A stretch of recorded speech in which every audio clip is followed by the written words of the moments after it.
Московский пропагандист Мардан, говоря о дизайне 1000-рублевой купюры, поиздевался не только над памятью Салавата Юлаева, но и над национальной борьбой башкир.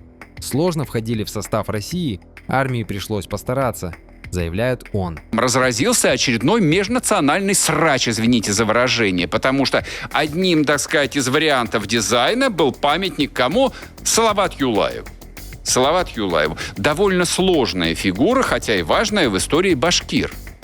У башкир, в принципе, довольно такая интересная и сложная история. Они сложно входили в состав русского государства.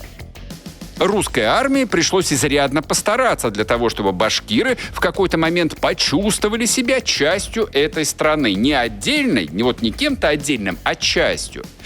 Салават Юлаев не очень был с этим согласен. Салават Юлаев, не был тем объединительным символом, который мог бы быть на русских деньгах.